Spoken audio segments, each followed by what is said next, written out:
देख रहे हैं नेशन व्यू रमेश भट्ट के साथ। खबरों पर अपना नजरिया जानने के लिए बताना बहुत जरूरी है कि उसका असर आप पर क्या होता है।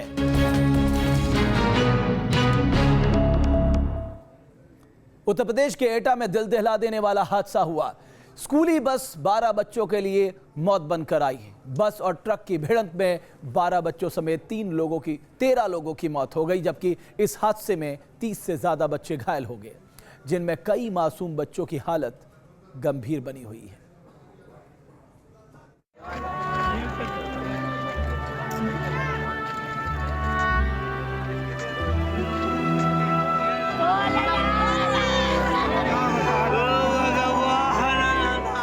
खून से सनी किताबें,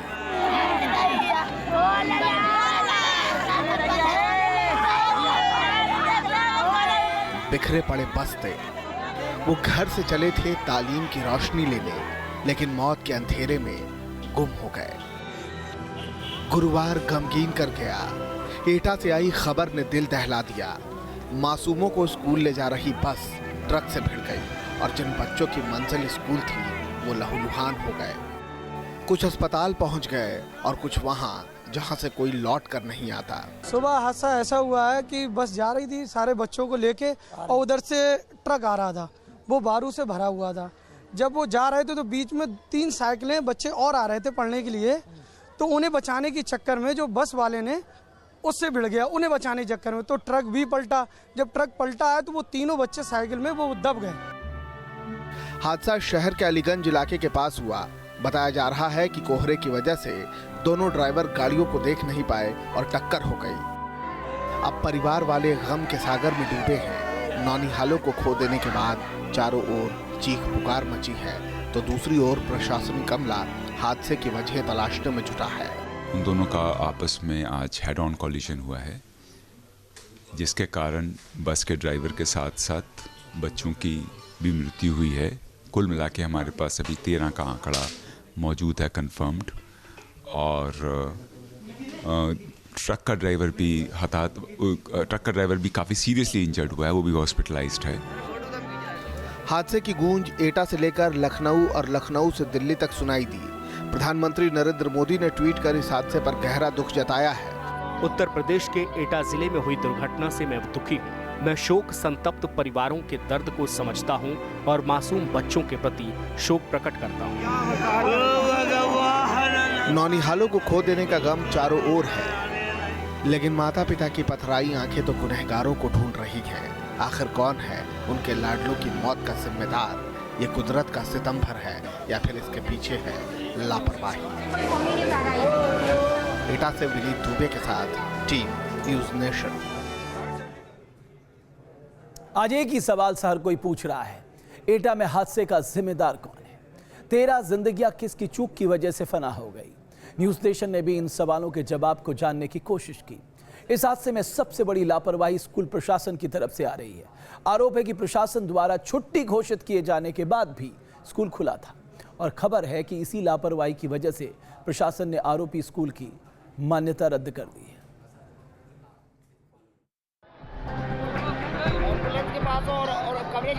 मासूमों के खून से लहूलुहान हो गया एटा।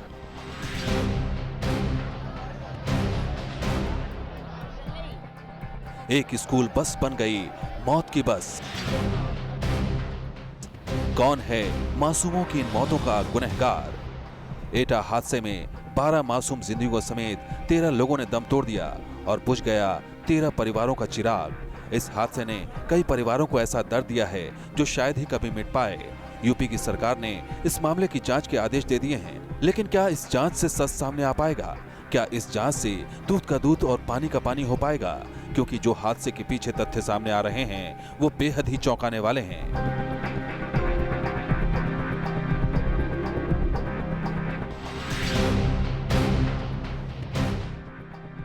न्यूज़ नेशन की पड़ताल में ये बात सामने आई है कि डीएम के आदेश के बावजूद भी स्कूल खुला हुआ था, जबकि डीएम शंभुनाथ ने सर्दियों की वजह से स्कूल को 21 जनवरी तक बंद रखने का आदेश दिया था। ऐसे में सवाल यही है कि आखिर छुट्टी के बाद भी स्कूल को क्यों खोला गया? प्रदेश के डीजीपी जावेद अहमद ने दोषियों पर सख्त कार्रवाई करने के निर्देश दिए हैं। वो समझ में नहीं आता कि स्कूल की जब छुट्टी 20 तारीख को डीएम ने घोषित कर दी, उसके बाद स्कूल क्यों खुले। इसमें एसडीएम साहब, पूरा प्रशासन, सारे लोग दोषी हैं। सब लोगों को सस्पेंड करना चाहिए। पहली बात तो ये कि स्कूल क्यों खुला हुआ था, कब आदेश हुए थे, और स्कूल की मान्यता रद्द करने के लिए त्वरित रूप से एक्शन लें। साथ ही जो लोग इसके लिए जिम्मेदार हैं, जिन्होंने स्कूल खोलने का आदेश दिया है, उनके खिलाफ भी सख्त से सख्त कार्रवाई हो, सख्त से सख्त मुकदमा लिखवाया जाए। बताया जा रहा है कि कोहरे की वजह से एटा का इतना बड़ा हादसा हुआ। ये भी बात सामने आ रही है कि सुबह के वक्त घना कोहरा होने की वजह से कुछ दिखाई नहीं दे रहा था और हो सकता है इसी वजह से ट्रक और बस की सीधी टक्कर हुई हो। हादसा इतना भयानक था कि बस के पर खच्चे उड़ गए।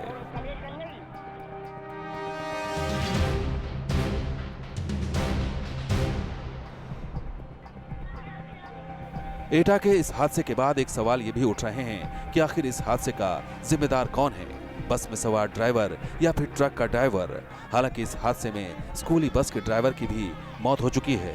इस बीच राज्य के सीएम अखिलेश यादव ने इस घटना में दोषियों के खिलाफ कड़ी कार्रवाई का आदेश दिया है। साथ ही इस हादसे की जांच को लेकर गृह सचिव और मुख्य सचिव की भी खास नजरें हैं।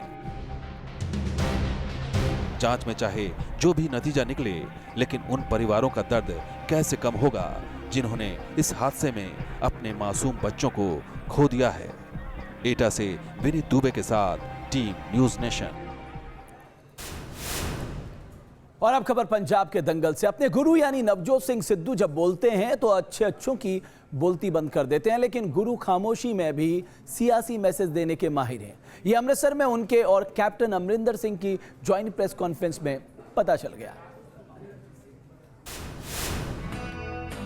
कभी हंसते मुस्कुराते, कभी इशारों में बात करते, कभी कैप्टन की कान में गुफ्तगू करते, बस मीडिया के सवालों को टाल जाते। गुरु गुस्सा नहीं है, वो खामोश है, क्योंकि कैप्टन बोल रहे हैं। और कैप्टन के सामने वो चुप क्यों हैं, ये तो आप उन्हीं से सुनिए। I love my praises done about me. Hello. Come on, Navjot. Come on. इधर आना पड़ता है। एक मिनट। सर तुसी बोलो, तुसी मेरी गल सुनो, मैं तो son is a son, a father is a father. That's what he says. A son is a son and a father is a father.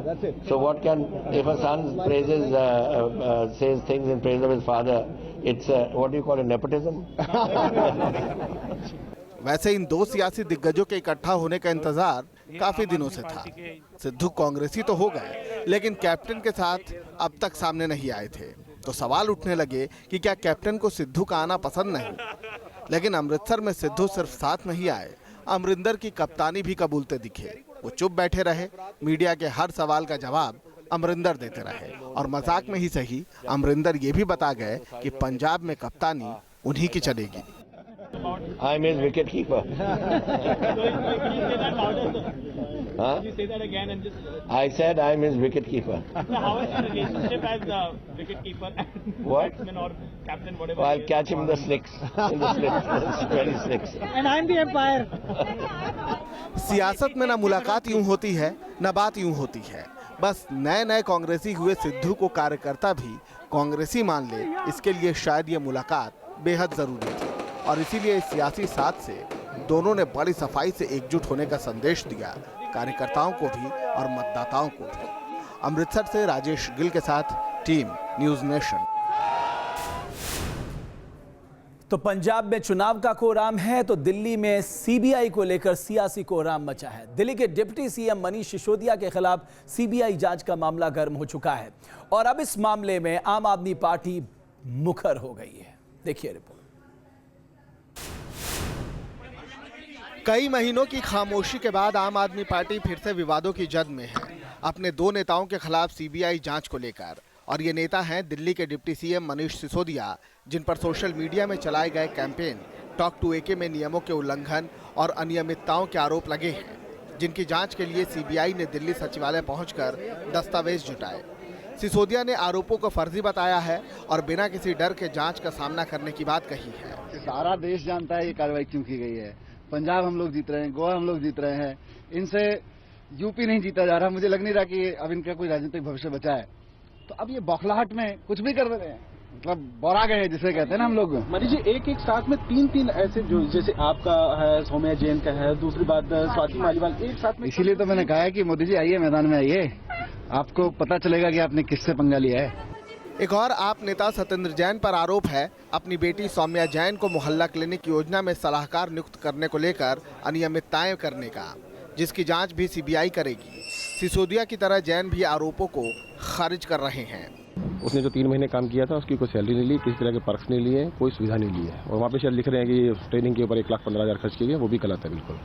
वो पैसे भी मैंने दिए थे, एयर फेयर भी मैंने पे किया था, और सब कुछ ये झूठ पे आधारित है। और ये सिर्फ और सिर्फ पंजाब के इलेक्शंस की वजह से, पंजाब के इलेक्शन आने वाले 10 दिन बाद, तो उससे पहले सेंसेशनलिज्म क्रिएट करने के लिए किया जाए। वहीं कांग्रेस कैंपेन को पहले से ही पैसे की बर्बादी बताती रही है। हमारा घोर विरोध है वैचारिक तौर से आम आदमी पार्टी से, परंतु हम ये मानते हैं कि आम आदमी पार्टी ने जो अनेकों गड़बड़ियां की हैं उनकी जांच आवश्यक है, पर जांच प्रताड़ित करने का माध्यम भी ना बन जाए।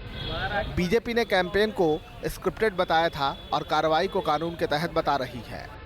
देखिए, सीबीआई एक इंडिपेंडेंट एजेंसी है और वो जो भी कानून टूटता है उस पर वो अपनी जांच कर रही है, तो वो अपनी निष्पक्ष जांच की तरफ बढ़ रही है।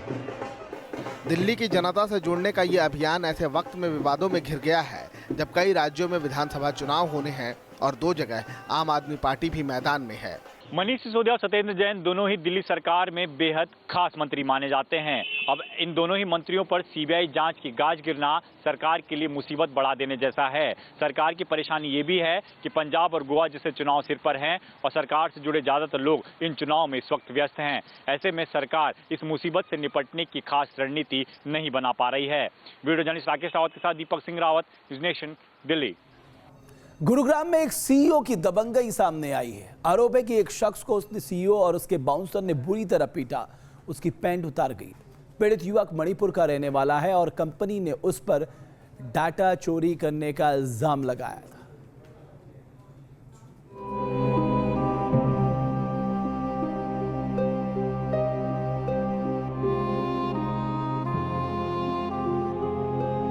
हाथ लहूलुहान हैं, पैरों पर जख्म के निशान, पूरा शरीर जख्मी है, इतनी बेरहमी कि कलेजा कांप जाए।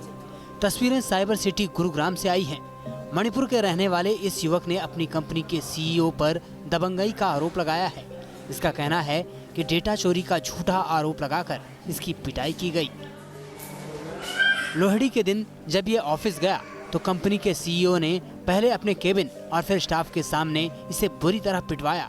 कभी लात घूंसे बरसे, कभी हॉकी स्टिक से पिटाई हुई और कभी बेसबॉल के डंडे से वार किया गया। पीड़ित का तो यहाँ तक आरोप है कि जब इस बेरहमी से उसने अपने होश खो दिए तो सर्द रातों में उस पर पानी डाला गया। बेल्ट यूज़ किया गया था, वॉकिंग स्टिक यूज़ किया गया था और बेसबॉल की स्टिक जो है मेरी पैर में मतलब 2-3 बार मारने के लिए इस्तेमाल भी किया गया था। मैं 15 मिनट तक उनकी मुक्का और ये जो मतलब बेल्ट की ये जो मुझे पड़ती रही मतलब मेरी बॉडी पे। 15 मिनट के बाद आई वॉज फीलिंग अनकॉन्शियस कि मैं वहीं पे गिर गया था। और उन लोगों ने मेरे साथ क्या किया था कि मैंने काले रंग का ट्राउज़र पहन के गया था, वो उतारा गया, मुझे पैरेड किया गया था, नेकेड पानी डाला गया था, मुझे पीटा गया था। पीड़ित की शिकायत पर पुलिस ने मामला दर्ज कर लिया है, लेकिन अभी आरोपी गिरफ्त से दूर है। हालांकि पुलिस जल्द गिरफ्तारी करने का दावा कर रही है।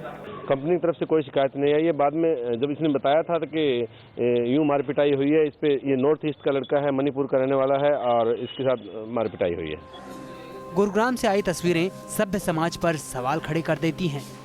पीड़ित पर डेटा चोरी का इल्जाम लगाया गया है, लेकिन सवाल है कि अगर वाकई इसने कोई चोरी की थी तो पुलिस से शिकायत क्यों नहीं की गई? क्या यूं कंपनी में इसे लहूलुहान कर देना वाजिब है? Team news nation.